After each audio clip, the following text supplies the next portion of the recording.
วัสดีครับผู้ฟังครับที่ฟังเสียงของปุ๊กอัญชลีครับในยุค90ครับ cover 2 because ที่สุดท้ายโดยตาป่องนะครับโอเคครับอยู่ตรงไหนเนื้อเธอหลับสบายดีหรือไร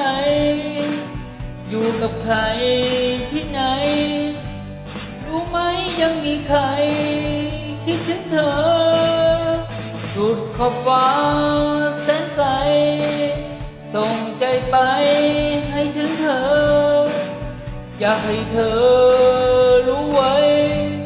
ฉันขอเป็นส่วนหนึ่งของเธอ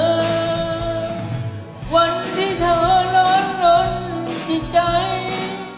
วอนให้ลมพัดไปที่เธอให้พัดเอาความรู้สึกของฉันไปบอกเธอ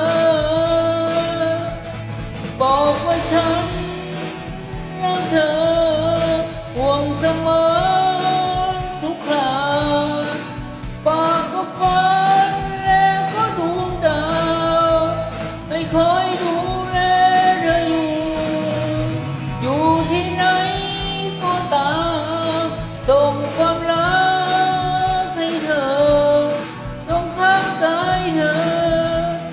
รักฉันเวียนอยู่ไม่ไกล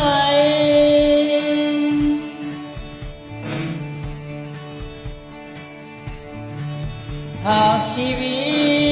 ตของเธอเจอวันที่ทุกข์ใจอยากให้เธอรู้ไว้ฉันนั้นยังไม่เคยจะทิ้งเธอวันที่เธอร้อนรนจิตใจวอนให้ลมพัดไปที่เธอให้พัดเอาความรู้สึกของฉันไปบอกเธอบอกว่าฉันรักเธอห่วงเสมอทุกคราฝากกับฟ้าและก็ดวงดาวให้คอยดูแลเธออยู่ที่ไหนก็ตามส่งความรักให้เธอส่งข้างกายเธอ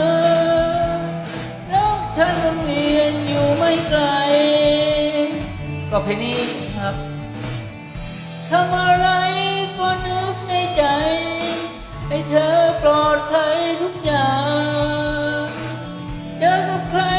ก็ขอให้ไปบอกเธอบอกว่าฉันรักเธอห่วงเสมอทุกคราฝากกับฟ้าและก็ดวงดาวให้คอยดูแลเธออยู่ที่ไหนก็ตามส่งความรักให้เธอส่งข้างกายเธอรักฉันวนเวียนอยู่ไม่ไกลส่งข้างกายเธอรักฉันวนเวียนอยู่ไม่ไกลโอเคนะครับขอบคุณนะครับก็ได้ประมาณนี้ครับโอ้ยสีด้วยครับที่เข้ามาหัวใจกดคอมเมนต์ครับขอบคุณครับ